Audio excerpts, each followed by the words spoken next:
All right, what's up, Raider Nation? It's your boy Mojo. I'm in the dojo here with special guest Murf. You know him from Raiders Fan Radio. I know him from my text thread. I also know him as being my mentor when it comes to YouTube and all things podcast. Murf, what's up, brother? What's up, Mojo, man? Glad to be here on the pod show, man. This is awesome what you got going on, man. I'm looking forward to this. We're gonna have a good time.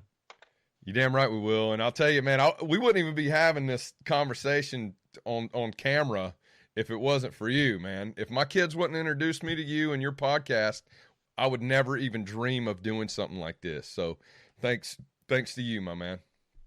Well, I appreciate that. Very kind words, man. And you know, that's what our show is all about, right? Like celebrating fandom and promoting fandom in the way that it manifests in different people. And whether that's, you know, all the different creative outlets from art to music to, you know, super fans and in this case doing YouTube videos and podcasting and dude, and I'm like, I mean, I hope proud is an okay word to use because what you've done with your show already has been awesome. And I'm like if we're any kind of influence over that on what you've done with it, like that just, you know what I mean? That just warms our heart. So we're just thankful to be a part of it. And if we were a catalyst for you, man, then that's really cool, dude. Cause we like your show. You know what I mean? Like, well, it's one thing to have it on our network, but I just like your show. Like I'd listen to it anyways. You know what I mean?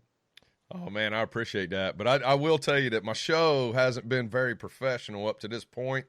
I'm trying to get a little bit better every time. I think maybe you might like it because even when a mother has an ugly baby, she thinks it's cute, right? No, man, it's legit, man. Like, you know, your passion for beer and your passion for fandom and the Raiders and all that, it definitely comes across. And of course, and you know, you know, you're always really humble about it, but we just respect the hell out of you for what you do when you go to work every day. You know what I mean? Defending our freedoms and our democracy. And so that's a whole nother level of respect that we have for you. So no, absolutely, man. You got our endorsement always and forever on this thing. Well, I sure do appreciate it. You know what that calls for, man? I think we need to cheers. We need to tip a beer because of all that good love that we just gave each other right there. All right. What do you think? Real quick, shameless plug. Ready? Raider Nation, check this out. I got at Raiders_beer on Twitter, and it's going to be the Raider Nation Beer Club. I'd appreciate it if you're watching this video, if you go in there, follow Raider_beer on Twitter, and every time you take a picture drinking a beer, or you want to do a video talking about your favorite beer, or even if you just want to do a funny video talking about how shitty a beer is, tag at Raider_beer, and I'm going to play it right here on Mojo's Pod Show. Do it. So we got two beers because we're in two different locations. Believe it or not, we weren't able to fly out there. We had some problems with our assistants today. The Learjet wasn't able to get me to Nashville today, so we're doing this via Skype. Murf. Yeah, I blame Swag Jeff for failing us on the logistics portion of the evening. I blame Paul Scanlon. You guys will all meet Paulie. He's my right-hand man, heterosexual life partner. He's just been in Japan for a couple years since I've been a little bit public about my fandom. He'll be back. He's Stockton born and bred, and he is seriously screwing the pooch because he was supposed to charter the flight to Nashville today. Beer. I'm going to open up your beer here on my end, and you open up yours on your end. So, Murf, all right, what are you drinking? So I got it like a uniquely kind of a personal connection here to this one here. So I'm drinking the Black Abbey 44. So this is my girlfriend Max. So Max, we love the name Max around here, right? Your son's name is Max. My girl's name is Max. And one of our favorite players is Max. So her favorite beer is the Black Abbey 44. And that's a coffee infused porter. And it's infused with coffee beans from a place just outside of Nashville called the Frothy Monkey. And that's actually where I met Max at. So it's pretty cool, this beer. And man, so but I feel like Mojo, like if I'm going to review the beer and I'm here on Mojo's Pod Show, I feel like I really need to do it justice. And if you'll allow me, I need to need to kind of channel my inner mojo here, if that's all right. Oh man, go for it, man. While you're doing that, I'd like to say that the frothy monkey is actually it's in the Kama Sutra as a extremely strange sexual position. Oh no, don't do that to me.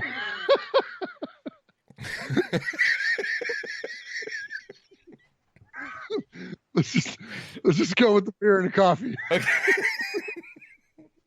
Making my glasses fog up, man. All right, there we go. I got my sunglasses on, Mojo style, because the future's so bright. We got to wear shades around here. So here we go. So I got the Black Abbey, and so this is the ASMR Mojo style beer review. So here we go. We're gonna get in this beer right here. All right. Okay. And then I've got my silver and black UK pint glass there. Look at the way that sets up there, Mojo. So that's you like it when it's got a big top on it, like a big head on it there, right? Yeah. That way you know it's pouring good. There we go. So there we go. So let's get this beer now.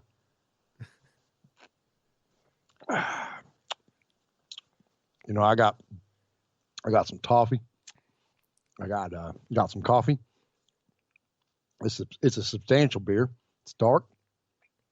It's complex. It's good beer, man. Of course, you know I like beer. Right. There's my Mojo review of the Black Abbey 44. It really is good beer. I really do like it a lot. It's awesome. It's very, I don't know what you call it, Mojo. Is it malty, the dark beers? Are they malty? It's got that it's kind of thick. It's got like, you know, it's not like a stout kind of thick, but it's just like it's full bodied. Like it's just a lot of flavor, man. It just hits you in a lot of, you know, it's good stuff, man. I would imagine it's got like a thicker mouthfeel on it because it is dark like that. You said it's a porter? Yeah, it's a porter. It's called a coffee infused porter. Yeah, man. We got some good stuff like that out here. And Silver and Black UK, shout out to Kevin Smith, man. Yeah, it's and it's cool. It's they're the whole imaging and everything around the brewery is really cool. Like it's all about being created, not made. You know what I mean? All kind of it's pretty neat. So yeah. So props to them, the Black Abbey and the 44, man. It's one of my favorite beers, and it's a local beer, so it's pretty cool. Got to represent them local breweries, man. You know, breweries, just the beer and people coming together and drinking beer is how we start, how the ancient Sumerians started culture. That's why we have houses. Do you understand what I'm saying? Because of beer? Because of beer. Okay? So people used to trade off and do work and all sorts of things, cut people's hair, shoe their horses, whatever it is you used to do back then, go hunter, gather, steal some women, whatever it is you did back then. And they got they received beer for their work because, beer, as we know, as certainly me and Mosh know, right? It puts on a couple calories. So a high calorie drink like that, it was highly coveted by the ancients, man. I've done my research on this. Okay, don't question. Yeah, you're well versed on it, man. I love it, dude. And I know Mosh isn't slinging back any Mick Ultras, man. I promise you that. Mick Ultras, man. Somebody was talking about Mick Ultra on Twitter the other day, man. Now, I'm not judging anybody, but I had to say it. Like I had to call them out, dude. I might have lost a follower or something like that, but if you tell me your favorite beer is Mick Ultra, then, we're just not compatible, man. We're not meant to be friends, bro. It's like saying my favorite drink is water. It's kind of the same thing, right? Same thing. I'm doing a triple, dude. What do you got, Mojo? I got a Belgian style, man. Have you ever heard of Fat Tire? Yeah, absolutely. Well, I would just always remember the packaging with the bicycle on it. With the bicycle on it. You nailed it. So check this out. So this triple is a Belgian-style ale, and it's from the New Belgium Brewing Company. And they're the ones that brought us Fat Tire, one of my old go-tos back in the day, and I just think I kind of grew out of it. My palate kind of grew out of it. I still, if I go to a game or something like that and they got it on tap, I'd rather have that than, a Budweiser or something like that, but not my thing anymore. But anyway, I'm going to try this Belgian-style ale, the triple, from New Belgium Brewing. So New Belgium Brewing Company is owned by Kim Jordan and Jeff LeBeche. They were a young couple back in the late 80s that went on a trip together to Belgium, and they rode bikes, right? So that's why the Fat Tire has the bike on the front. They did a biking trip around Belgium, and they sampled some of the beer over there, and they fell in love with the yeast forward, which is very different than American beer. We're typically hop forward people, right? The Belgians are typically yeast forward ales, and that's what they wanted to do. They wanted to bring that back to the States, and they're from Colorado, and they did that. They went to Fort Collins, Colorado, and they opened their brewery back in 1988, something like that. And in 91 is when they dropped Fat Tire, and that's when they took off, and they became a pretty lucrative brewery out there in Colorado. They're 100% employee owned, which means they have about 450 employees, and they sold 59% of their company, something around those numbers, to all their employees. I think that's really cool, and I think that's keeping it real. Their credo is social, environmental, and cultural change, and you can tell by the packaging. What's weird is, not weird, but what's unique is this glass bottle is like super, super thin, man. It's so light. Like this is lighter than a Budweiser, dude. Like it's just, wow. Yeah, and then you can tell that the it's all recycled labeling and stuff like that. Their company runs on all like self-sustaining energy sources and yada yada yada and all that good stuff, man. So they kept it real, that's what they're passionate about, and they kept it real, just like me and Murf keep it real about the Raiders, man. We might go 0-16 and we're still going to be repping our silver and black, right? Absolutely. All day, every day. So you got to give them respect. Not much head on this thing. Probably more head in a 30-year-old marriage than you're going to have in this pint glass right here. I had to drop that. Yeah, you did. That came off the cuff, man, originally. That was a good. That was pretty good, man. As I expected, man, it's kind of, got a yeast smell to it. I'm getting a little bit of spice smell. Dry finish. Yeah, typical yeast flavor in the beer because it's a Belgian. I'm getting some kind of banana forward, spicy. I'm sure there's some coriander in this. Overall, it's a good beer. The thing is it's extremely complex. I think most brewers really enjoy beers like this because it kind of showcases the craft. It's not easy to brew these things. It's not easy. Well, actually, it's pretty easy to brew them. There's a lot of steps in it. Been there, done that. It's a lot harder to cultivate and take care of this during the fermentation process. And this thing reminds me of my boy Chris Green. Shout out, Greenbow. Miss you, brother. Love you, brother. And your favorite kind of beer. And I suggest you go out and get it. Cheers, Raider Nation. Cheers, Murf. Salud, Mojo. Bink. That was pretty cool, man. Force cheer. Force cheers. I dig it. We do force cheers around this camp.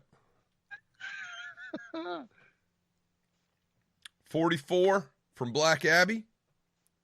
The triple from New Belgium.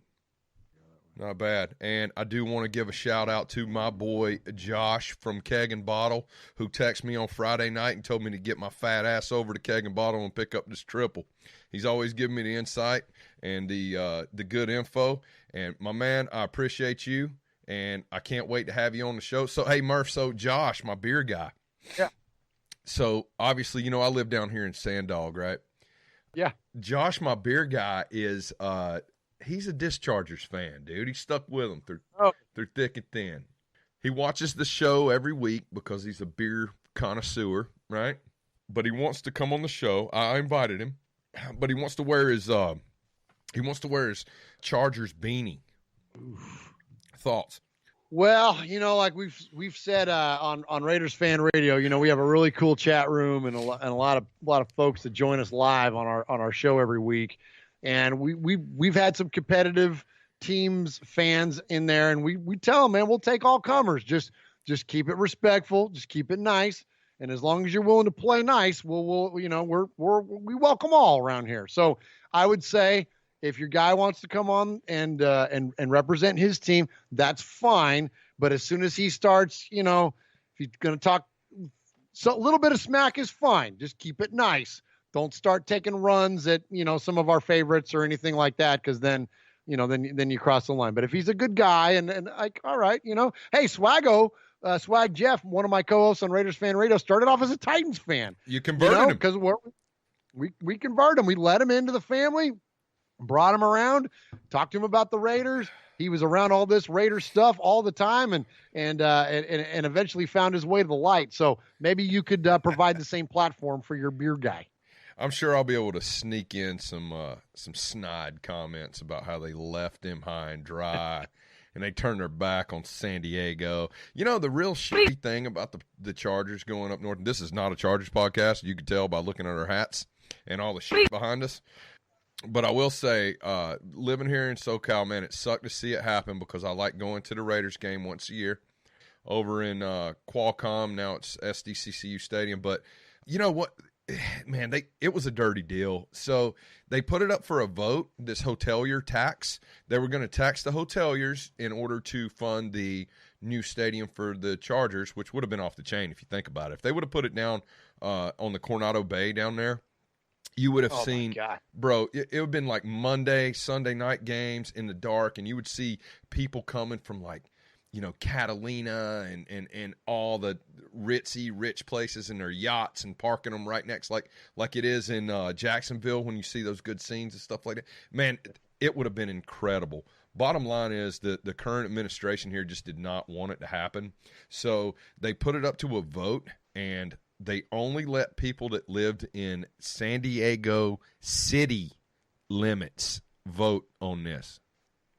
Now, I live in San Diego County. I'm a proud member of East County Raider Nation. San Diego County's a huge swath of land, dude. Like, San Diego County's got to be one of the biggest counties in America, man. And I know fans that live, 45 minutes away from the stadium that are Charger fans and die hard and are totally butthurt about them leaving and would do anything in the world to have them back. And if they had an opportunity to vote on that, if they would have let everybody in the county vote on that, the Chargers would still be here. So there's that. Wow. And it's funny too that in the piggyback on that, the fact that the Chargers went to LA, I think it's one of the biggest missteps that the NFL has taken in a long, long time, because anybody that's a Raider fan certainly knows that, LA's a Raider town. I mean, they moved the wrong team to Los Angeles. I mean, it's absolutely, I think, a travesty that not only did, look, I don't like San Diego Chargers, or the Chargers still anymore. But I think it's a shame that the fans got burned. All those fans that you just mentioned, just like I feel bad for the Oakland fans that are getting burned, and any team's fan that you know what I mean, that they get burned like that. But then the idea that the NFL felt that they were just completely impervious and that they could just survive anything, like, it would not surprise me, dude, if the freaking Chargers move on at some point, because they're just not going to have a home. Like, there's no fan base to support them. I mean, how many fans? Okay, let me ask you, since you're there, and it's not a Chargers podcast, so we'll move on after this. But I'm curious, like it, man. You know what? But here's the thing. It's a Mojo podcast, right? So we can talk about anything we want. Everybody knows how true I am to the Raiders. So we can. Okay. Don't worry about that. Continue. All right. So let me ask you. Okay, so I mentioned Swag earlier. So Swag Jeff, he's from San Diego, right? His dad was born and raised in San Diego. Yep. Dad born and raised San Diego Chargers fan. Yep. Chargers moved. Of course, he's on the #1 morning show in Nashville, so of course he supports the Titans. But when the Chargers left San Diego, he was like, "That's it, I'm done." They're going to LA. That was like, there's such a rivalry there, right? You're a big Padres fan. Like, there ain't no love between Padres and Dodgers fans. Like there's a natural rivalry there. So the idea that the team, that the fans were going to follow the team to LA was a goofy notion by the NFL. And so again, people like Swag's dad, he's washed his hands of the team. So you have this like lame duck franchise now in Los Angeles, and It's crazy, man. And in the meantime, the Raiders are going to pull all of us because we're big Raider fans. And everybody in L.A. Everybody in L.A. is going to Vegas. Yeah, because no one ever goes on an L.A. to Vegas flight on the weekends anyways, right? Like, for $90. For $90. Insane. So, I mean, the NFL, I think they did. I think they had a misstep on this one. I'll be curious to what it looks like for the Chargers, like again, not that I care, I'm a Raider fan, and I hope it's dysfunctional as all hell for them, but it's just curious to me, like how this is going to eventually end up. Because, man, that's pretty wild. It's been probably the biggest misstep of any move the NFL has made yet, right? Like out of all of them. Oh, yeah, unprecedented. I think it's the biggest mistake they've ever made. Yeah, like especially team relocation, like absolutely that one. But then the rest of it, in terms of like the financial impact of it, I don't know, but it's going to be big. I mean, you can't sell out a 30,000 seat freaking soccer stadium. And yeah, so I am going to give a little bit. All right, so the soccer stadium, and we're going to move on, man. But we got to make this right. So we got to finish this conversation. So the soccer stadium was too expensive, man. So here's the thing. It was so small that it cost a fan. Like, I wanted to go watch Raider games over there like I used to go to freaking Qualcomm, right, and watch a Raider game. It's 2 hours away instead of driving all the way to Oakland that I did for the last 3 years with my family to go watch a game once a year, right? I could have just went up there for two hours up the road and came home that night and not had to worry about lodging and all the other things that go along with going to another big city, far away. But the ticket prices were absolutely outrageous, man. Like, I will tell you that nosebleeds were close to $200, and just to be able to tailgate, which, a Raiders tailgate in San Diego, I don't know, Murf, if you've ever been able to come to one of those. It was. I've not. I'm going to tell you right now, I've been to a couple away Raiders games. Not enough to really make this a overarching statement, but I will tell you this. The closest tailgate that I've been to an Oakland tailgate was in San Diego, because every single time we take it over, we black it out, and we run this city for 24 hours. Even when we suck. Even when we suck, in which that's been the last 17 years or so. Yeah. Except for 2016. Shout out to Michael Crabtree. He gave my old lady a high five. We were sitting right behind Gorilla Rilla for that game, man. First time we got to the playoffs in 13 years. It was amazing. It was amazing. What a great day. And I will tell you that I'm 6 for 6. I'm 6 for 6. Raiders win every time on Mojo's in the building. So no kidding. You're welcome that I'm a season ticket holder. Yeah. Hopefully you go add another 8 on top of that then, man. Hopefully you'll go 14-0 by the end of next year. Yeah, I want to do some Dolphin shit, man. I want to do some 1972 Dolphins. We're going to just validate everybody that's getting talked about on Twitter. I love my Twitter, man. I don't even know why anybody has a Facebook or an Instagram anymore, because Twitter is off the chain, dude. I have not been a Twitter guy my whole life, but it is crazy.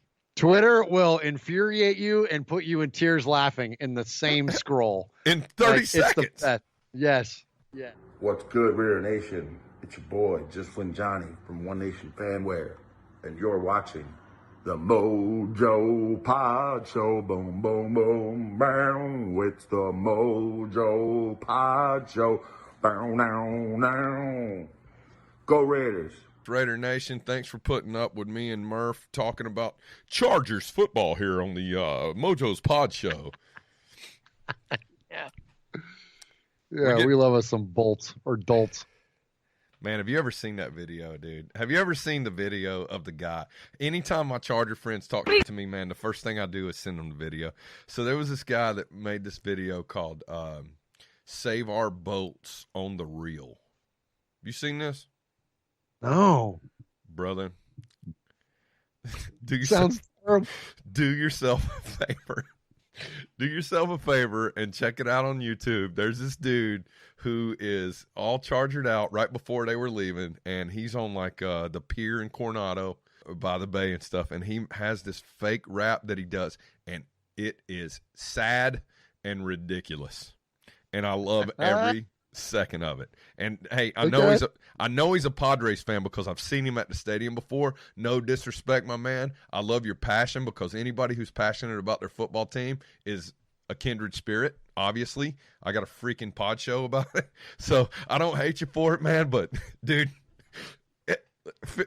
my advice to you is figure out a different outlet. Okay, like let's figure something different out. Number 12 in 2020. Do you know who's going to be wearing number 12 in 2020, Murph? For the Raiders. I hope it's the guy that wears number 13 in Alabama, or used to. That guy. Pow! Pow! Pow!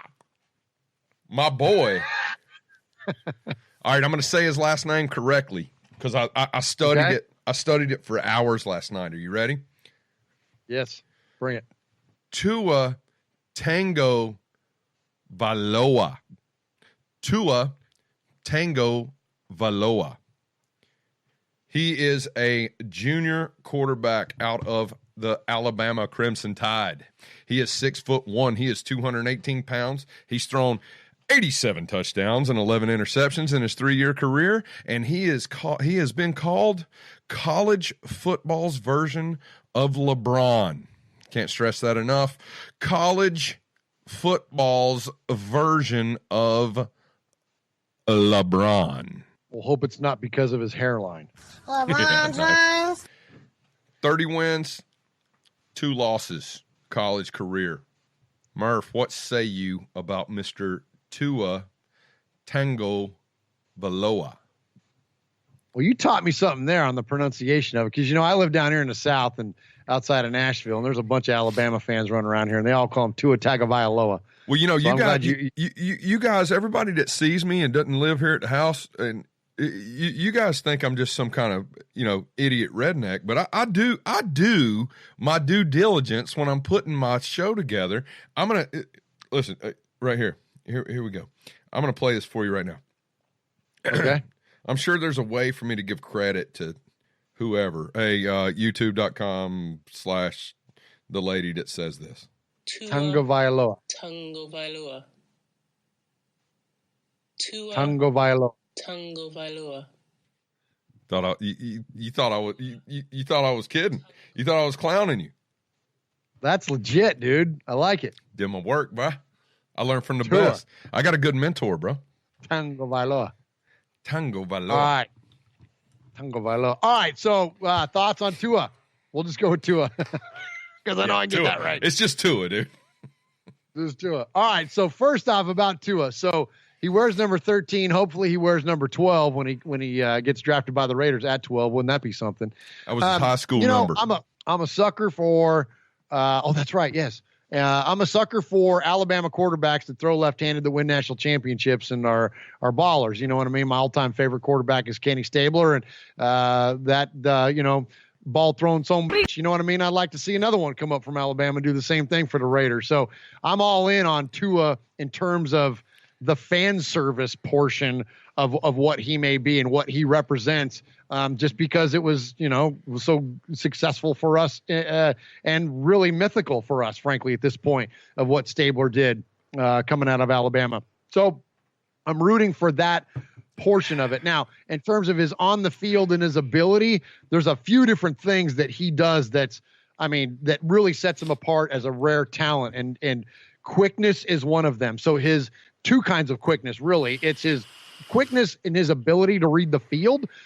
He has a really, uncanny ability to make up his mind fast, which is really what you need in the NFL. There are plenty of talented athletes that come into the NFL, but the ability to process what the defense is giving you pre-snap and post-snap, that's one of the big things that differentiates a college or a rookie quarterback, a young quarterback, and guys that have long-term success, is that ability to do that. He has that ability. The other form of quickness that he has is that, speaking of number 13s like Dan Marino, quick release, the guy can snap the ball off fast. So when you have this quick ability to read the field and then deliver the football quickly, those two things combined, it sets you aside in terms of natural ability. So I think that he's got a lot of things going for him in that aspect. Plus he's mobile. He's got some lateral movement to him. He's got good feet. He's accurate as all get out. I mean, when you watch this guy, especially in the national championship game that they won, his accuracy is just, it's insane, especially down the field even too, right? So there's a lot of things about Tua that as a fan, we can get really excited about the prospect. So all those things equate to him being a higher round draft pick. So that said, now let's look at some of the things that might be detractors. All right, first, John Gruden drafting a quarterback to plug and play year one probably isn't as realistic as it would be for other teams and other systems. I have a feeling like if the Raiders do make a move at quarterback, it's going to be somebody that's going to sit behind Derek Carr and develop for a year or two. Now, there's nothing wrong with that, but are you willing to spend a number 12 draft pick on someone that you're going to put on the bench? Now, there's a lot of value in a first-round quarterback. Quarterbacks that you hit on early are the best value in football because, you know, you're paying a guy $500,000, which you would normally be paying him $22 million, right? Because of the way that the rookie contract scale works. So I think that if the Raiders do it, it will be later more so than it would be earlier. So now, can he fall that far? I don't know, but there's a chance. And the chance is because he's had this injury history. Now, the big injury that everyone points to is the hip. Okay. So couple things there. The hip, as devastating as it was and took him out and ended his season, it's not the Bo Jackson hip injury that we are accustomed to as Raider fans. Oh, no. The fracture was the fracture was on the back side of the hip, like on your wallet, like if you're carrying your wallet in your back pocket, like back there. It was back there. And it didn't separate from the joint the way Bo's did. So he didn't have the loss of blood flow to where Bo had like dead tissue essentially because blood stopped flowing to it. Right. Tua didn't have that. Plus, we are so much more advanced technologically and in medical that they were able to get him into surgery, get him recovered, or get him, in a position to heal at least, and then on the road to recovery. So a little bit different of the injury, but there is something else that a lot of Raider fans at least aren't talking about, and this is the last thing I'll say about it. He's had a lot of history with high ankle sprains. So Tua had 3 years in college and 3 years of injury. So durability could be a question. Now, he's had a surgery on both ankles called tightrope surgery. And I don't know if anybody's familiar with that, but what tightrope surgery is that basically it binds your two bones above your ankle together. Because of what happens is that your bones, there's a wideness to them, and when they're further apart, they have a tendency to get injured more frequently. So they drill through both bones, run a fiber through there, and then tighten them up and tighten them together. Well, and that's why it's called tightrope. Well, Tua's had this surgery on both of his ankles. So, and those were injuries that he sustained both years in college, or 2 of the 3 years in college before then the hip. So we'll see what all this injury history then translates to in the NFL. When you talk to Alabama fan, that's basically their thing around him, is that they love the kid, but they don't know how durable he's going to be at the next level. Well, with these surgeries, is that enough preventative maintenance to where he can have a prolific career? Can he move through these injuries? I think he can. I mean, these weren't, major knee injuries or anything. These were, they're kind of big deals, but I think it might be just enough. And here's what I'll say, and then I'm going to turn it over to you and I'll shut up. Here's what I think it might be just enough. That might be perfect storm for us. It might be just enough injury to have him fall. Might be just enough talent to justify taking him late in the first round, or maybe package something and move down if you want to move down a spot and still grab him late. Whatever the case may be, it might be enough to make sense on the economic side, on the draft value side, on the talent side, to then take that guy, let him sit behind Derek Carr for a year in Vegas, and then he's our starting quarterback in like a 2021 type situation. So there you go. Great take, because I was actually unaware. I was over here the whole time thinking that this was a Bo Jackson like injury, man. So you just gave me some knowledge for sure, Murf. Here's my take on Tua, man. So first and foremost, he has the intangibles. So I don't even want to talk about the stats. I don't want to talk about the wins, the losses, the anything like that. If you watch enough film on this kid, and trust me, I watched 3.5 to 4 hours worth of film on this kid last night. I must have saw every touchdown that he scored in college about 3 times. Not only the touchdowns, I've also watched, just his mundane day-to-day, little, less impactful type plays and whatnot. This kid's a leader, man. He has the intangibles. He's got the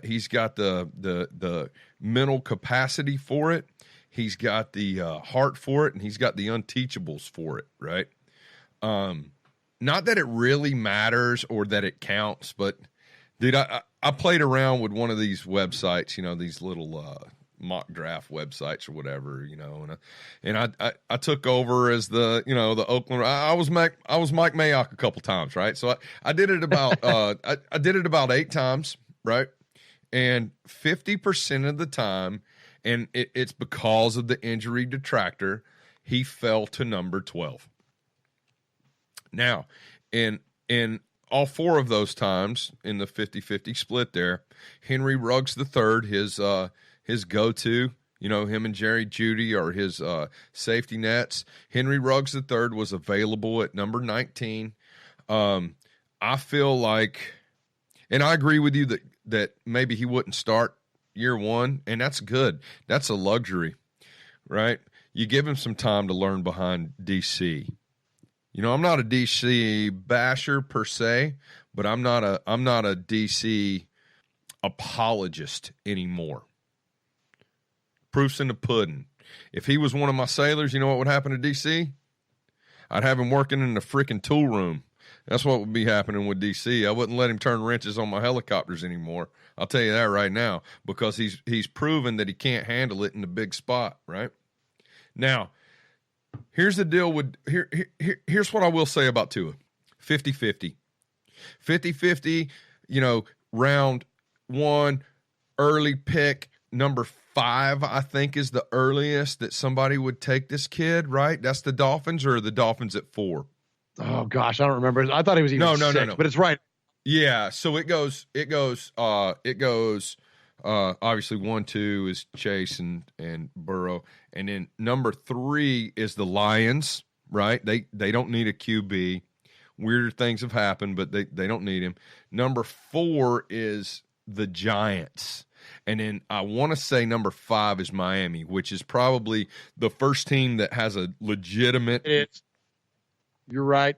I'm sorry, I didn't mean to interrupt you, but you're right. It was 5 at Miami because the Chargers are 6, and that was another one that popped up that would take him. That's right. So it's the Dolphins, Chargers are there, and then there's one team before us. I can't place it right now because we've been drinking beers for half an hour. But there's another there's another team there that is in dire need of a quarterback. So here's what I saw. Are you familiar with that draft value chart? Yes, absolutely. That was developed by, I think it was Jimmy Johnson, right? It was. Cowboys.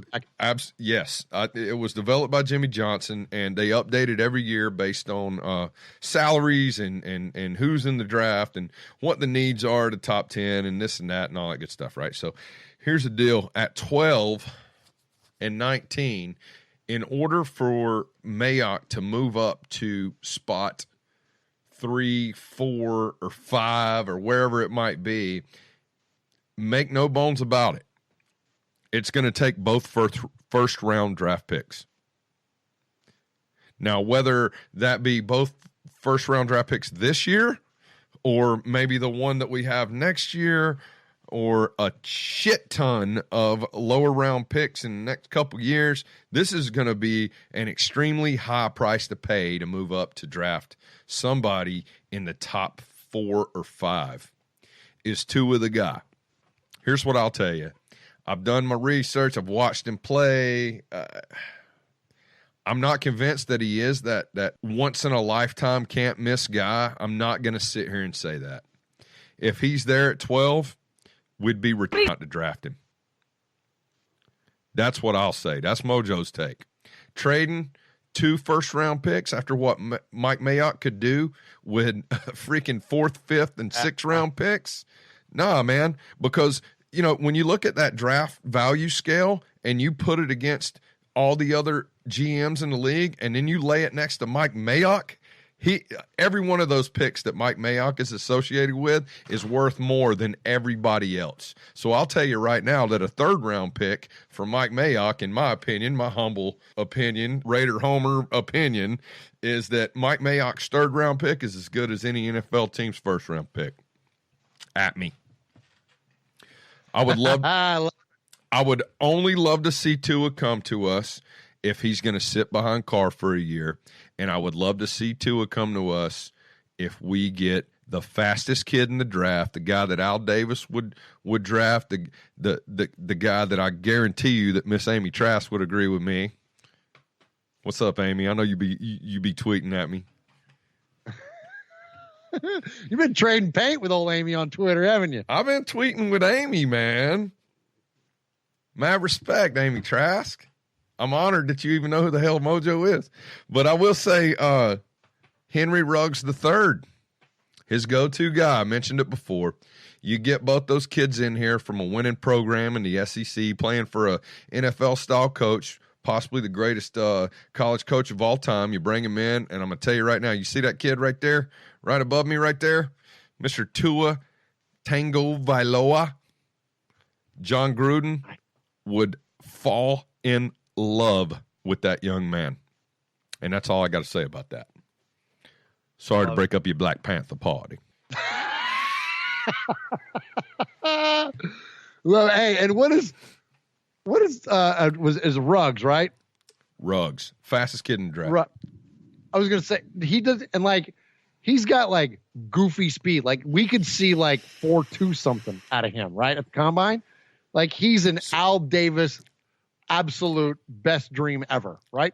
Yeah, I said it on Twitter earlier today, and if you guys don't follow me on Twitter, man, no hard feelings or anything like that, but I do like to get engaged and talk to everybody that I can see on there at Mojo6330. But what I did say, a lot of people were talking about Henry Ruggs III today for some reason, and what I said was, I guarantee you, if Al was sitting in the hotel over there in Alameda right now eating a freaking hamburger, I'm going to tell you that on number 1 on his freaking big board would be Henry Ruggs III. And if he was sitting at number 1, if the Raiders had the number 1 pick in the draft, his ass would be calling and telling them to draft Henry Ruggs III. So let everybody do all that other 31 NFL team franchise nonsense that they want to do. Speed kills. Al Davis is a freaking hero and a genius. And if we don't draft Henry Ruggs III, we screwed up. He's as fast and could possibly end up being better than Tyreek Hill. And he's probably not going to beat kids. I was just going to say, and then no domestic issues. Like, that's awesome. Yeah, it's legit, man. It's a good call, Mojo. I'm curious to this is, we kind of had well, of course, everybody thought we were going to draft Josh Allen last year, but at least we had a strong sense of where this was going. And really, I mean, we kind of saw the Josh Jacobs pick coming from a mile away. We all did. Jonathan Abram wasn't a huge surprise. Like, Farrell was a little bit of a surprise. To some others, not so much. Monster Mash Ken called it. To us at the draft, it was a little more surprising. But that said, you could still, it was the same position. It was still the same necessity that we drafted for. This year, I don't know, man. Like, I feel like this one's a lot more up in the air, and I feel that like where we're drafting, 12 versus a 4, that the draft order will dictate who we take. Much more so than it did last year. What do you think? I agree. And, I think if we want to get stupid with it, right, I would love to be a fly in the wall, right, with the scouts and Mayock and Gruden together in there talking about the big board the day of the draft and fighting over who they want to bring in and who's better and this and that. Because, last year – they had to just trust that Mayock wasn't just an analyst, right? This year, make no mistake, man. Mike Mayock is walking into that draft room with the biggest dick in the room. Yes, he is. And that is courtesy of Max Crosby and Hunter frickin' Renfro. He's coming in there to run that. And if anybody thinks differently, you're just flat out wrong. This is not John Gruden's draft. It's not going to be. And so this guy, whatever he says goes this year. Until he proves otherwise, that's what's going to happen in that frickin' draft room. So, yeah, I would like. I did last year when you hear him talk about, look, he's like, I made a cut up for John on Josh Jacobs. I showed him in run protection, in pass protection.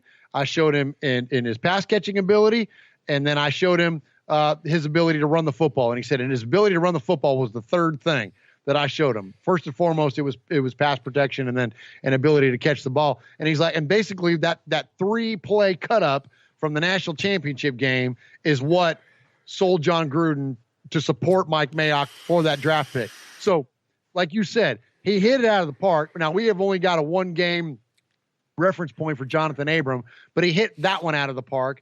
Cleve Ferrell, while, the stats don't reflect it, when you look at him and what he did in the run game to help create third and longs to then, generate pass rush opportunities for guys like Max Crosby, like Ferrell is a hit too. Like, we didn't have a miss other than, and I'm not even going to call it a miss, but like Mullen was slower to come along. Isaiah Johnson slower to come along because of injury. But like when you look at and you don't expect a guy like Quentin Bell, 6th round pick, like you don't expect those ones to pan out anyways. When you look at the positions or the draft positions of merit, like he freaking hit home run after home run. Nailed it. Like how would you not just turn it over to him? I'm with you, Mojo. Yeah, good points, man. Absolutely. I think let's close it out on Tua real quick. Here's what we're going to say. Right. All I want to know is if you're Mike Mayock and John Gruden, you're sitting in the freaking draft room. I don't know if they're going to be in Vegas or if they're going to go old school and be sitting in Alameda in the hotel room like Al. And you're sitting at 12 and nobody took Tua. What are you doing, GM Murf? I'm taking number 13. I'm changing him to 12, and I'm taking 12 and 12, man. Amen. Do it. You got to do it. I think you got to do it. The Raiders have to have a vision, and they know this. I'm preaching to the choir here, but there's a long-term vision that has to be in play. And so, you're going to take, if the draft order then dictates that now that becomes the best player available at that position, and you have the luxury of another first-round pick to address your need for a wide receiver number 1, then yeah, why not? Why not? I definitely, I think it's awesome. And again, it is a fan, and I'll end it with this, going full circle back to my fandom. Look, man, this has got Kenny written all over it. It does. It does. Like how, to not draw those comparisons, then you're not paying attention as a Raider fan. Like, I mean, just so that does our heart good, man. Just like seeing, Lando and Han Solo come back to Star Wars, right? You want to see an Alabama lefty come back, man. Like, come on. I think it's great. And Chewie, man. I'm glad he didn't die, Oh, that would have been sad. Oh, well, I mean, I got really sad when I thought he was dead, dude. Mosh is yelling at his I would say his iPhone, but he's old school, so his iPod with the wheel on it and the whole 9 yards. He's yelling at that right now because we're talking about Star Wars on your show. Uncle Mosh, I'm sorry that we're talking about Star Wars on my show. I'm looking directly into the camera to talk to you. Star Wars is awesome. Stop with Murf about freaking Star Wars. Yes. Come on, Mojo. What's up, y'all? This is the Condor, Max Crosby. You're listening to MOJOE'S Pod Show. Just win, baby. Shout out to you, man. Here's what we're talking about because Twitter's on fire about it. I don't have any stats. I don't think we need them. Okay. I don't have any history. I don't have any pictures. I don't have anything here. Tom Brady, Raider, 2020. What are your thoughts? Oh, Lord. He's a Bay Area guy. People forget that.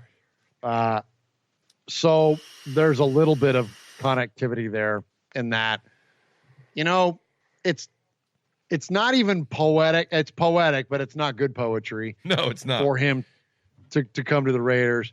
you're talking about the greatest quarterback of all time. It's hard to like scoff at that and to say no. And despite the potential there, maybe for something like that, like on the field, like I just don't, as a fan, I just don't know how you can feel good about it no matter what. I just don't know. I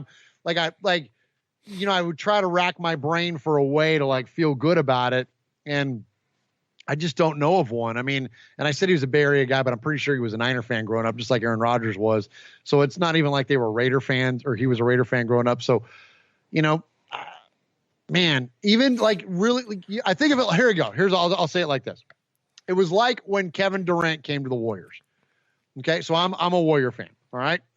Grew up a Warrior fan the entirety of my life. And for the majority of my life, the Warriors were terrible. And at one point, they were literally the laughingstock of all of sports. Far from the laughingstock of basketball, they were laughingstock of all of sports. Like Latrell Sprewell tried to kill our head coach. Like it was laughable. That was cool. That was actually cool. I remember that. Right? Like we were as dysfunctional, and it reflected of their on-court performance. Like it was awful. All right, then we had the We Believe years early on in the 2000s, and Byron Davis and the 8 seed beating the Mavericks and a little blip of success. And then that kind of fell off. And then here we come back and we have, the Splash Brothers and all this amazing homegrown talent, homegrown being through the draft and whatnot. Right. And then, all right, so we have the success. All right, then here comes Kevin Durant. And it's like, dang it. Like, okay, I know that's going to make us a lot better, but I don't feel great about that. Like, this is the guy we were competing against. Like, as a fan, I was glad we were going to be a better team, but I didn't feel great about the way that we went about it. That's how I would equate this with if Tom Brady, like, I'm not going to stop being a Raider fan. I'm going to be forced by nature, by blood, by birth to root for the guy if he was wearing silver and black, but I don't think I would feel great about it. And if it got to a point where, say, we did win a championship, the number one thing people are going to say is, well, you had to go get Tom Brady to do it.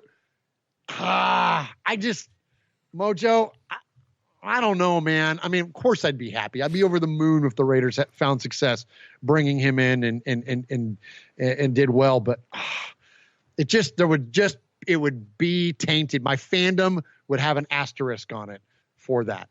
How about you? So I feel you on that point. I didn't think about that, man, about how everybody would say, oh, you had to bring in Tom Brady to win and this and that and all that stuff. Yeah, that's a solid point, man. I'm on the other side of the fence. I'm not telling you that I want Tom Brady wearing silver and black. I'm not going to come out here and say that because I don't. The tuck rule is excruciating, and when I see Tom Brady lose, it's one of the happier moments of my week every time he lays an L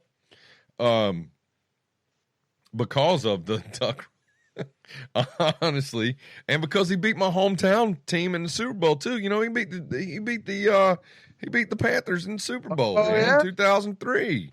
A lot of happy people in Charlotte, North Carolina. If he wouldn't have done that, man, him and Adam Vinatieri both can kiss my ass. But what I will say is, and this helps me, this always helps me, because whenever I start straying from anything, or I wonder how I'm going to react to something that happens in Raider Nation, I can always hearken back to our Godfather, Al Davis. And you know what he said? What his most famous quote? It goes like this: "Just win, baby." And if freaking Captain Kangaroo, Tom Brady, or freaking El Chapo is going to make us win a Super Bowl, that's who I want on the freaking team.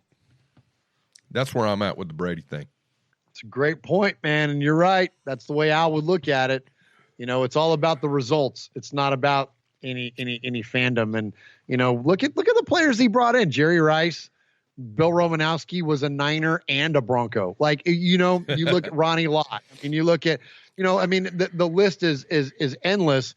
Harvey Williams, for crying out loud. We can get real deep on the amount of not only just competitive, but rivals that the Raiders brought in over the years. Tom Rathman, we could do this all night. You ever heard of a guy? You ever heard of a guy named Lyle Alzado? There you go. Was a freaking Bronco, right? So Willie Brown was a Bronco. Like Willie Brown. I get that notion. I definitely get that notion, but I think that the difference is that those, Rod Woodson was a Steeler. I think that those players don't carry the gravitas of the Tuck rule along with them. And I'm not going to use this as a total opportunity to shamelessly plug, but I just want to bring it up because it's relevant. I'm wearing my Tales from the Nation shirt, Mojo, tonight, because tomorrow Swag Jeff and I are going to do a live Tales from the Nation on the Murf Fan Cave YouTube channel. And we're going to do the Tuck rule because the Tuck rule, and this is why it's relevant to our conversation here. The Tuck rule, we didn't want to just do a regular pre-recorded version of Tales from the Nation. We knew it was going to be long, and then we thought, you know what? Not only are we going to do a long one, but we're going to do it live because we want to hear from the fans because it's such a deep-seated moment in us that still, just like the Immaculate Deception, is still relevant to this day. And I just don't know if even something as strong and as absolutely dead on and perfectly put by you as Just Win Baby is, I don't know if I can. It still would have something on it.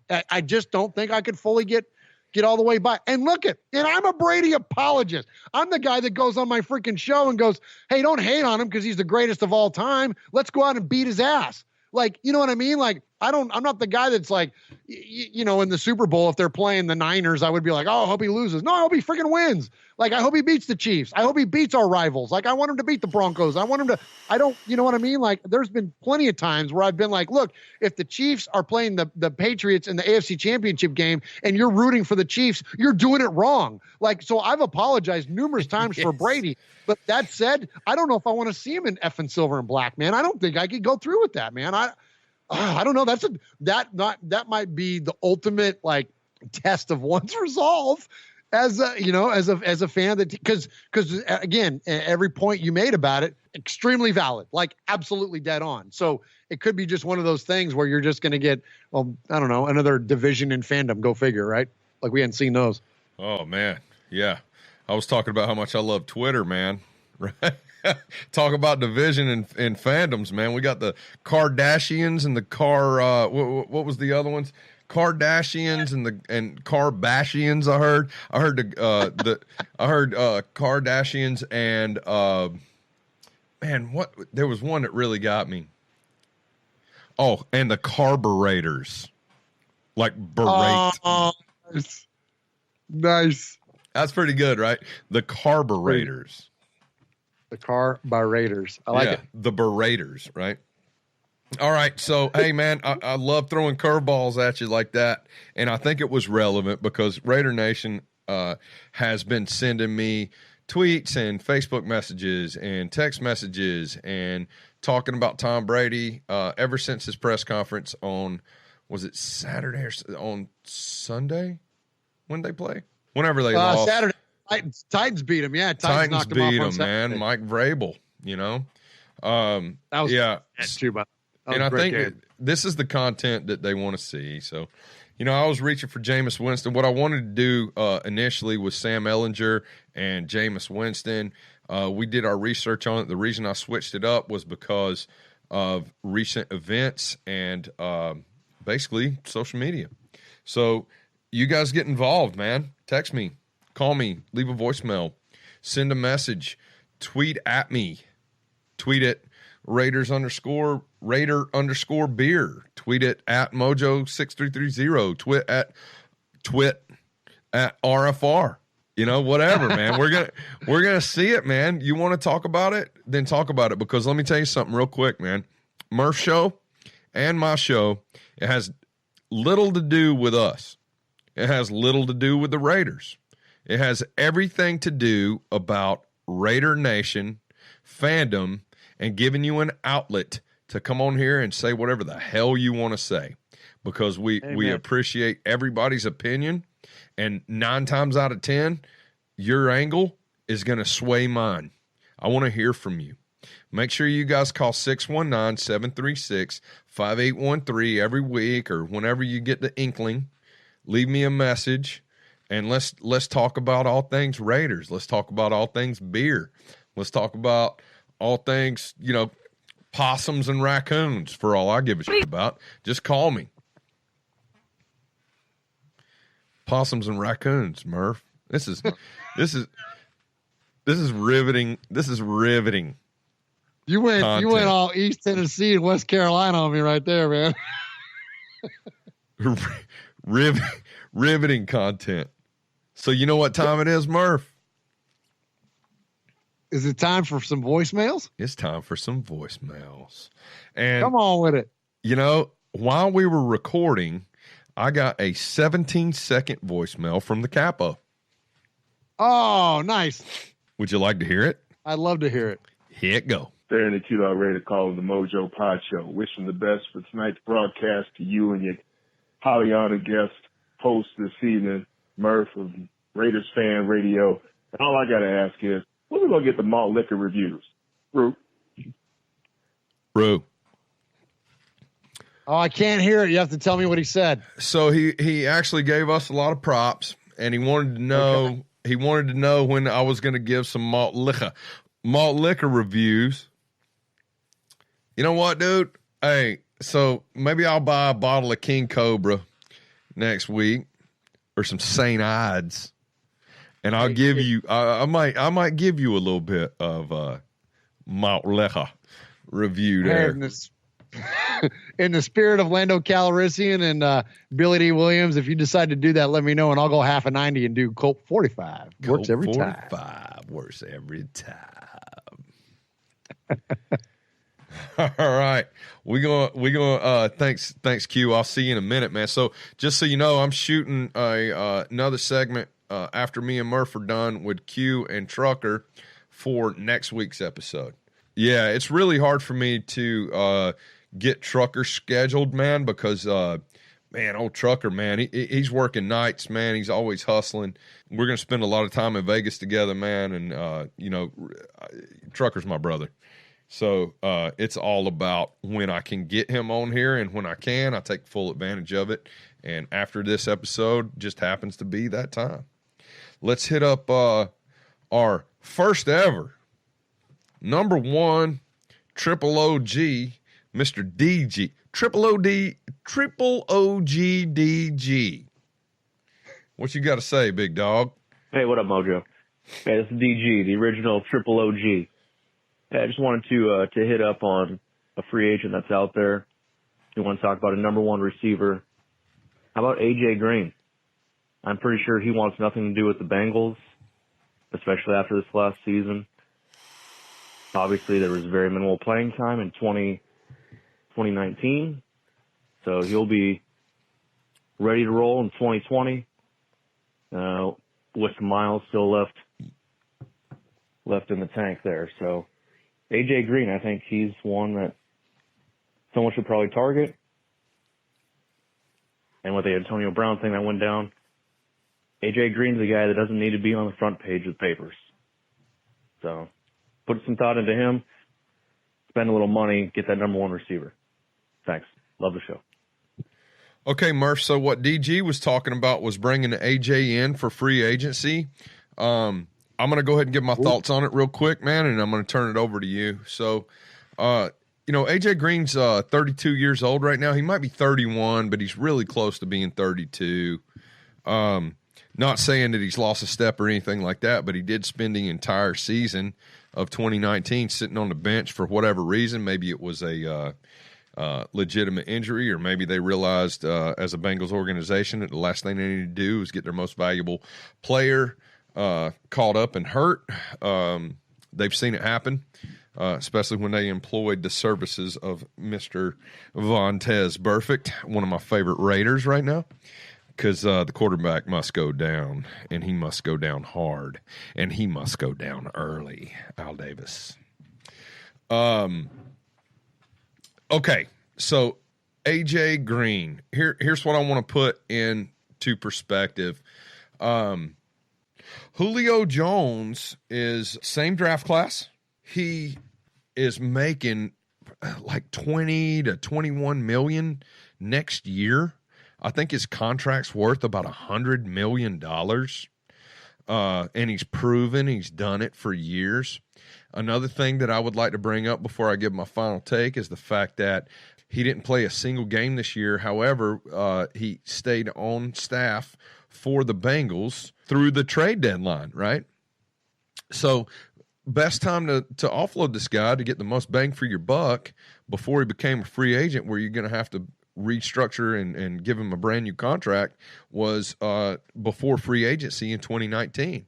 So I don't think it's realistic. I think they're going to pay AJ Green whatever the hell he wants to get paid, and he's going to be a Bengal for life. If we had the opportunity to bring him in for less than $20 million a year, I think he would be a game changer, and I think that his skill set is unmatched, and he's one of the best in the game, but he is not the guy that I want to see us make long-term financial sacrifices for. Does that make sense, Murph?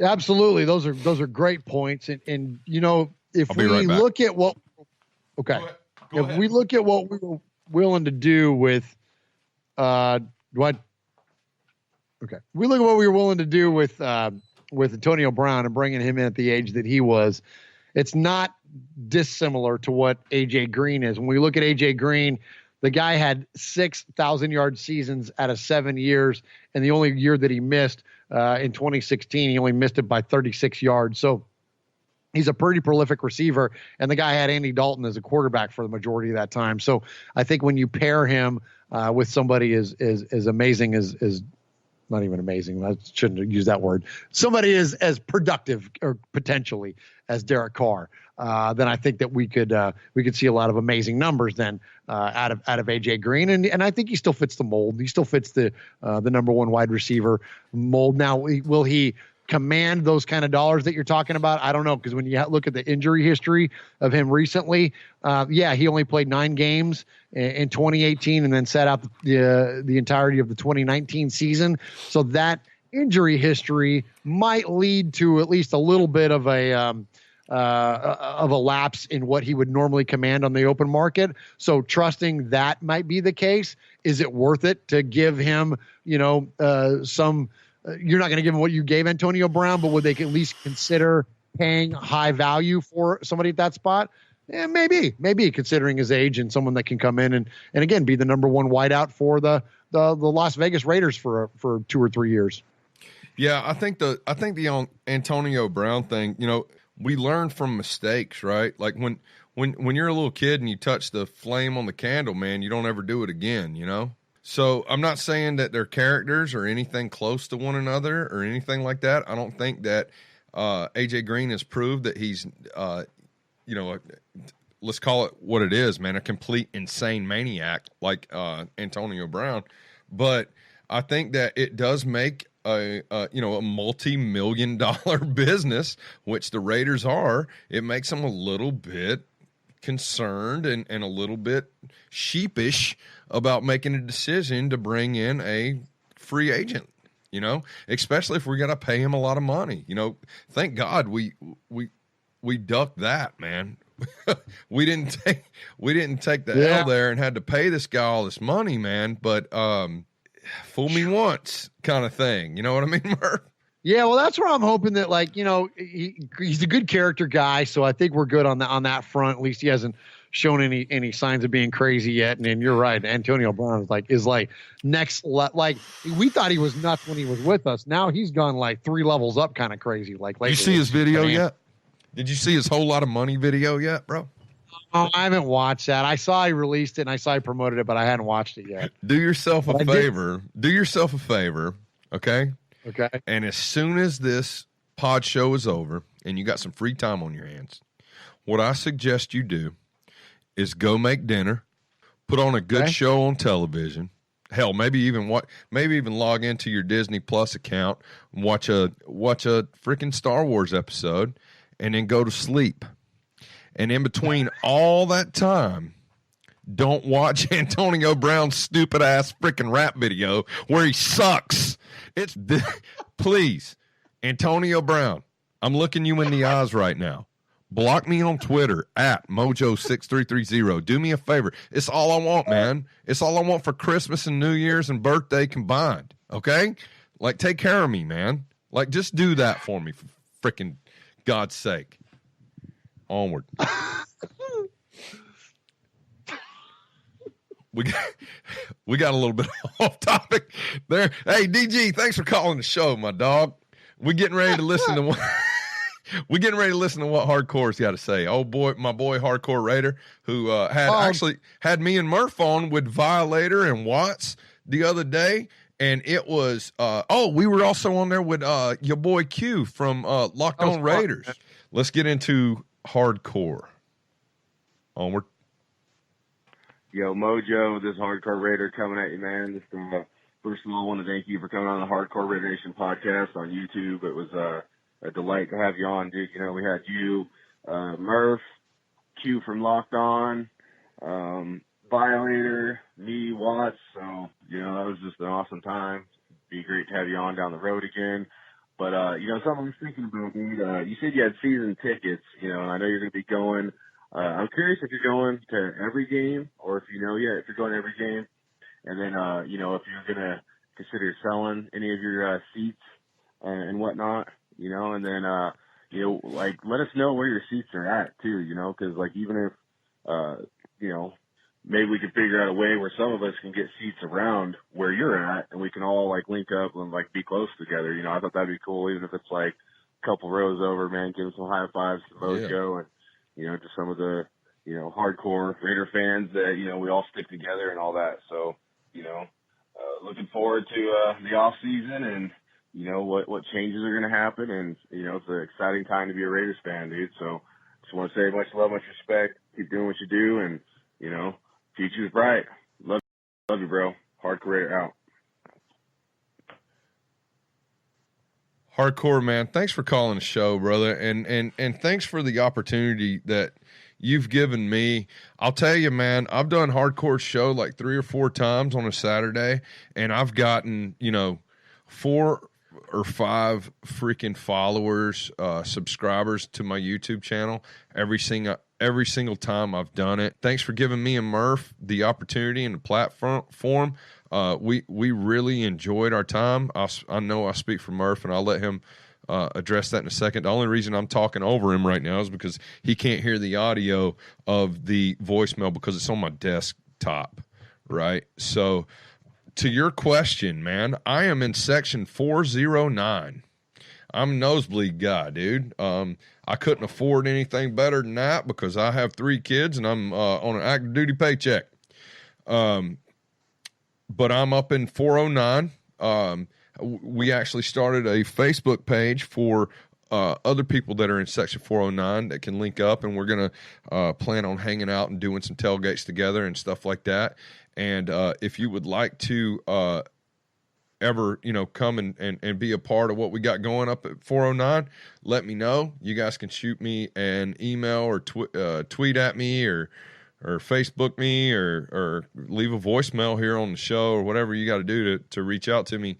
I'm not going to be able to attend every single game. If anybody is interested in, you know, hitting me up for tickets, man, all you got to do is ask. Chances are I've probably already shifted them off to some very close friends. That's the plan. Honestly, me and Raider Ramon are trying to work a deal out right now where we kind of split this thing up, and he provides some lodging or whatever. We got some stuff going on in the fire, man, because that's my brother.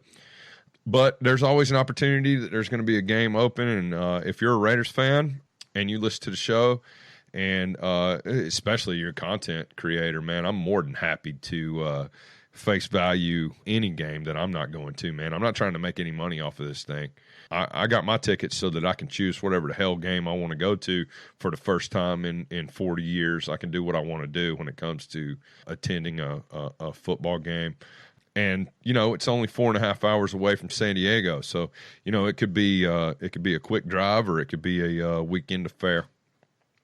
So Murf, yeah, he gave you a big shout out, man. He asked me about my season tickets and what we're planning on doing for tailgating and all that. Cool. What do you got for hardcore? Yeah, first and foremost, appreciate the platform that he gave to us and the format of that show, man. We both had, like you said, had a great time over there. And the idea of assembling content creators on a weekly basis or just semi-regular basis and have a panel, I think is a great idea, and that was a lot of fun. And I'm like you, if those are the folks that are considered our peers, then I'm incredibly flattered, and I'm out kicking my coverage then if that's the case. So that was great. So nothing but love to Hardcore and appreciate his fandom as always. And man, I can't wait to go to Vegas, man. I'm nostalgic for Oakland, and it's my hometown, or San Jose is anyways, the Bay Area is. And so I'll always have that. And I'm speaking for anybody from the Bay, right? We'll always have that. Like we'll always have what the Raiders meant to us growing up. I mean, I'm older than you are, Mojo. I'm 40, almost 47 years old. And from when I was a young kid back in the 70s, man, I started hearing tales from my uncles about, Phil Villapiano and Otis Sistrunk and, Snake and Assassin and, Foo and Dr. Death and you name it, all of them. And so these guys literally manifested into like heroes for me, superheroes even, growing up. So I'll always have that connection back to that area. But all that said, I love Vegas. Vegas rocks, man. Vegas is a fun town. Like Vegas is so fun to go to, and it's not even, and it's so diverse in its things to do. Like you can literally bring your family, and Vegas is one of those towns where you can make whatever you want of it to fit what your thing is. You know what I mean? Like whatever your thing is, you can find it in Las Vegas. And so that coupled with the Raiders, like, are you kidding me? Like, how could you not be excited? Like as a human, like take your fandom and your loyalty for that area aside. Like if you remove that from the equation, you just look at like, okay, I'm going to go somewhere and watch a football game and be somewhere for a weekend. Like, are you like Vegas might be the best place in the world. What's up, Ron? Mojo, what's up? It's Ron. I wanted to talk about the possibility of replacing Carr. For me, it's a resounding definitely maybe. He's a solid quarterback, I think. And those are hard to find in the NFL. So, you're tempted to build your roster around the guy and hopefully elevate him a little bit. But the big thing is I don't think he can elevate the talent around him. And if we're talking about becoming a competitive team here, you had 3 games in a row with playoff potential that you come out like a wet fart and no enthusiasm and no fire. And that's kind of scary. So if you're going to replace him, I would. Hey, so I paused Ron Murf. Okay. First thing I want to comment on is in the last like second and a half of audio I got from Ron's voicemail was I heard a rooster crowing in the background. I just want to throw that out. Ron, where you at, dog? I love it, man. You reminded me of growing up in rural North Carolina, man. That really took me home. He's talking about how Carr is a good quarterback, not a great quarterback, and he's not the guy that's going to take us to the promised land. Onward. Agree with that decision, and if you're going to keep him, I would understand that decision as well. I think it has to be through the draft. I think if you're going to get a free agent quarterback nowadays, it's almost cost prohibitive. To sign anybody that has talent. You're going to eat up so much of your cap space signing a guy that's somewhat talented nowadays. I stopped him again, Murph. I had to because this guy just came with some real shit right here, man. He says, hey, hey, man, drafting a quarterback not saying he's trying to get rid of Carr because Carr is a decent quarterback. He says drafting a guy is the only way to go because it's financially responsible. And if you bring in a free agent, you got to pay that guy, and that's not the winning recipe in the NFL in 2020. Totally agree. Onward. So it's got to come from the draft. So my only thing is if they're going to replace him, let's swing for the fences. We're going to Vegas. Let's gamble, go big or go home. Don't draft a guy to develop a few years down the road. I would have no interest in Carr mentoring somebody for a year or two.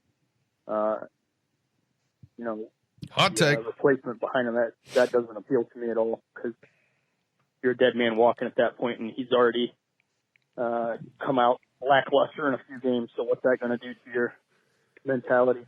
Like I said, either way, I think, there's a lot of talent in this first round. You can try to bolster your roster enough to succeed. It's a tough question at this point, but I have faith in Mayock, and I think that he'll make the right decision. So have a good one, man. Bye. Ron, thanks for calling, man. I think you're one call away from being a triple OG, my brother. So I'd like to hear from you next week. So what Ron says is, if we're going to do this, man, he says, do it, right? He says, go swing for the fences, Murph. He says, what we don't need to do is fiddle fart around and get a kid in here that needs to sit behind a car. If we're going to do it, do it. Rip that Band-Aid off and bring the right guy in and give him the freaking keys to the kingdom. I don't completely agree with that. I think 1 year isn't going to hurt. I think that if we get that prodigy out of the draft and we let him sit behind Carr for a year, he could develop, or even sit behind Carr for half a year or 3 games, or the first time he throws a ball in the dirt on 4th down or fumbles a freaking ball out the end zone, right? Then you put the kid in. But good take, Ron. I do agree with you on multiple levels there. And here's what I will say. I've thought about this before. I actually thought about it when I was show prepping today. Where's the draft, Murph? Vegas. Where are we playing next year? Vegas. What we have to do is establish ourselves as the hometown team in Las Vegas. Just because we got a stadium and we got this really cool uniform and we got a hell of a history, we need to be able to bring in guys that aren't Raider fans today, that weren't Raider fans before we announced that we were going to Las Vegas, and we need to put their asses in seats at the Owl, aka the Death Star, aka Allegiant Stadium, right? Absolutely. I was thinking in terms of like salary cap health, but you're right. From organizational health, from a business perspective, yes, the team needs to generate revenue. Absolutely. So what would do that more so than being able to attend the draft, that you get your franchise quarterback for the next 10 years, and then you show up for this kid freaking winning football games for you in the Owl, a.k.a. Death Star, for the next freaking decade? That'd be awesome, man. That's pretty meta there to think of it in those terms. And, it would be, again, use the term poetic. Like, that would be pretty sweet, man. How cool would that be to see your franchise quarterback drafted? And I'm with you. I don't think there's any harm in having somebody sit, in nowadays NFL, like the player that you draft in the first round, you want to make the immediate impact and start. But if you have somebody that's a unique talent, fall and your system is not, prepared or not ready for someone like that to take it on first year, then, I don't know. I just don't see John Gruden throwing the entirety of the offense to a rookie quarterback, regardless of where you draft him. So I don't think there's anything really out of line in expecting them to draft somebody to sit behind Derek Carr for a year. And Derek Carr's a good mentor. Like that's the thing about Carr is that we all love, is that he is a good man. He is a good leader. He is a good, you know what I mean? He could be a mentor to a younger player. Like, he could be a good transference of knowledge. Like, those are the things that Derek will do well. So if we are going to, have somebody sit behind him, like, that's a good guy. He's not going to go all Brett Favre, I don't think, where he's going to be like, it's not my job, I'm out of here. Like, you know what I mean? I don't think Derek would do that. I think that he would do what was best for the team, and that is to mentor the guy that's coming in to replace him. All right, so last caller, we got Raider Roo, man. Hey, Murph, you know Raider Roo? I know Raider Roo in Utah. Roo. Mojo, Raider Roo.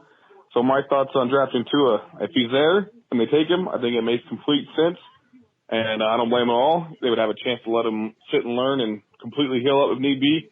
However, I don't think he gets past, the Chargers at 6. Miami at 5, Chargers at 6, or somebody trading up to 3 to get him. So if he is there, or I don't think they're trading up for him, but if he's there, yeah, that's absolutely, I'm fine with it. I just don't think he'll be there to be taken. Anyways, have a good one. Go Raiders. Go Raiders, Roo. And hey, man, one more call. You're a triple OG. Murph, what Rue's saying is if 2 is at 12, draft him. He doesn't think that he's going to be there because he thinks the Chargers or the Dolphins are going to pick him earlier than that, and he also thinks that there's a possibility that another team with a later round pick a later pick in the first round will trade up with maybe the Giants or, who knows, even as high as the Lions to take him. He also thinks that we should not engage in that kind of draft day trade. What say you, Murph? Yeah, I'm not based on what we've talked about Mike Mayock already and established what a great job he did in year 1. I think we got to give him every opportunity to pull the same thing off in year 2. So he's got, 2 first-round draft picks. We don't have a second, but we have 3 thirds. So if anything, do you package something with your thirds to move into the second round and see what he can do there?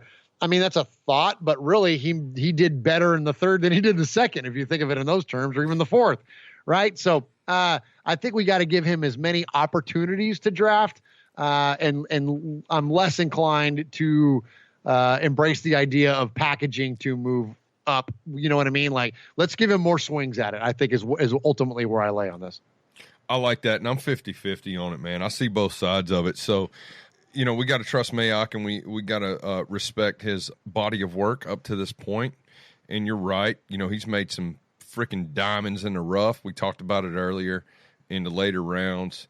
I think a second-round pick, be careful now, because you said that he did better on his third-round pick than his second-round pick. I think Trayvon Mullen is going to be a premier cornerback in the league, and I think that at some point we're going to have to pay that young man a lot of money if we want to see him wearing silver and black in a couple of years.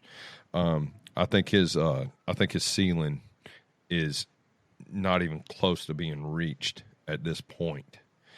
Well, they definitely think of him. I mean, they essentially thrust him into that starting role when they traded Conley away. So, I mean, I'm with you, and I hope that he pans out, and I guess we'll find out. I mean, a second round talent, you don't expect him to be your number 1 corner in year 1, but should he be able to take that leap in year 2? Like, that would be cool. And the other thing about Mullen, just to bring it personal, like, I had both my boys, we went downtown to Nashville for the draft, and saw Charles Woodson announce that pick. So nothing would like the connectivity. Like, I'm all about the story, as you know, anybody listens to our show. We love the symmetry of things and the story of things, and the idea that Charles Woodson was the one that announced that pick, and the Raiders traded back, I think, twice before they got him. Like, I think that would be a really cool story. You're one call away from being a freaking triple OG. You want me to play the music? You want me to give you the triple OG props? Call again, man. I know you will. It's only a matter of time. So, Murph, tell everybody where they can find you on the socials. So you can hit me up on Twitter @_Murph. You can find us. The show is @RaidersFanRadio. There's an @Murph's Fan Cave too, which is our podcast. Who's been drinking 44s? Podcast network. You can find us there. All of our stuff is at RaidersFanRadio.com or MurphsFanCave.com. You can find us on Facebook, all over the place. But really, one of our big favorite things here lately is YouTube.com/MurphsFanCave, where you'll find our live show, which we do typically every Wednesday, where we do Raiders Fan Radio, and then also hosts all the audio podcasts that we have throughout the network, including this one, which is Mojo's Pod Show. And so, man, just again, can't be more thankful to have you on the network, Mojo, and representing Murph's Fan Cave the way that you do, man. And it's great what you got going on, and I'm glad to be a part of it tonight, man. I'm thankful to be here. This has been a lot of fun, man. A lot of fun.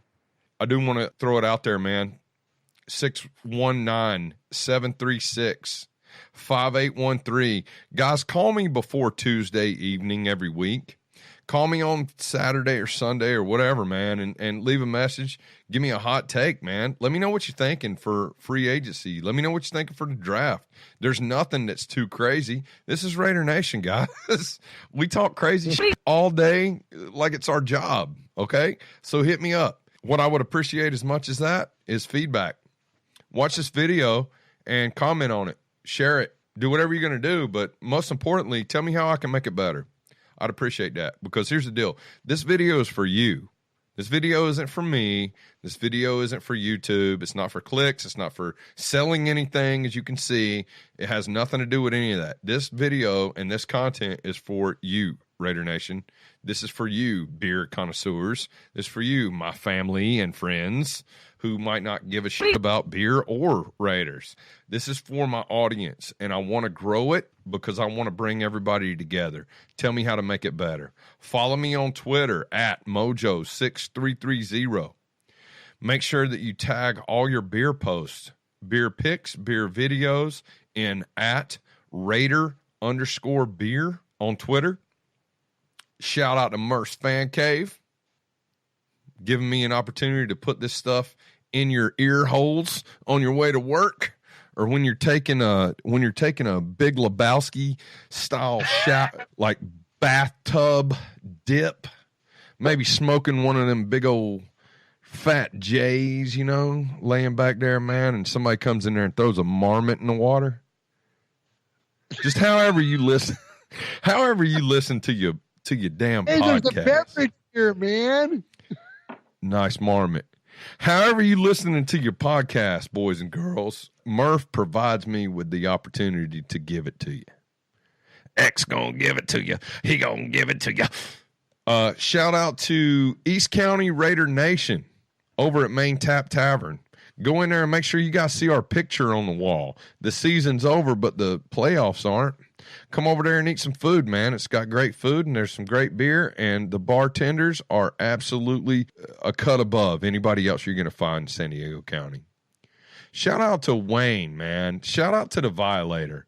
Brother, you motivated me on Hardcore Raiders show the other day.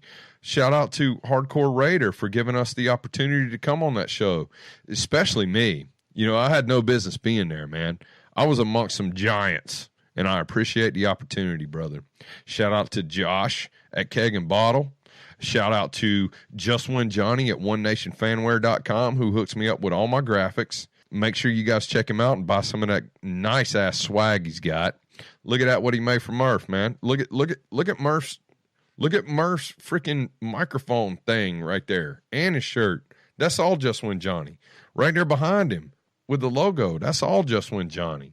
My logo is Just Win Johnny. Everything he does for us is pro bono, and this man is making money and doing his thing. And he's got probably the best website for gear in Raider Nation. Make sure you hook him up. Go on there and buy some shit. Hey, man, biggest shout-out goes to my callers, all my subscribers. I'm getting close to 200. Thank you for listening to the podcast on the Murf's Fan Cave Network, where you can find my podcast and others in his world there. Murf, what you got? What podcast you got now?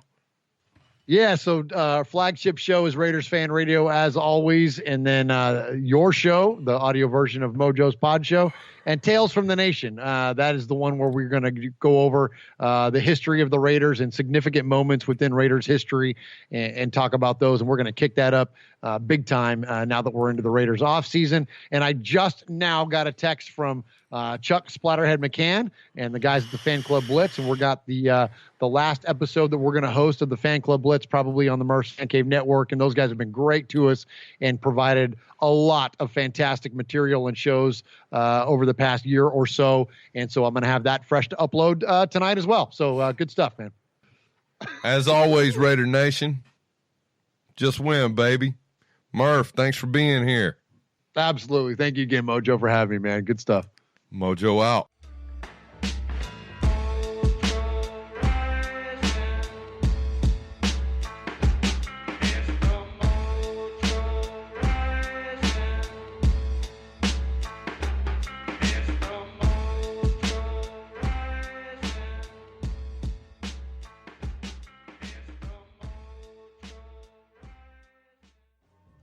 Yo, what's up, y'all? It's Mojo, and I'm here to tell you about my contest.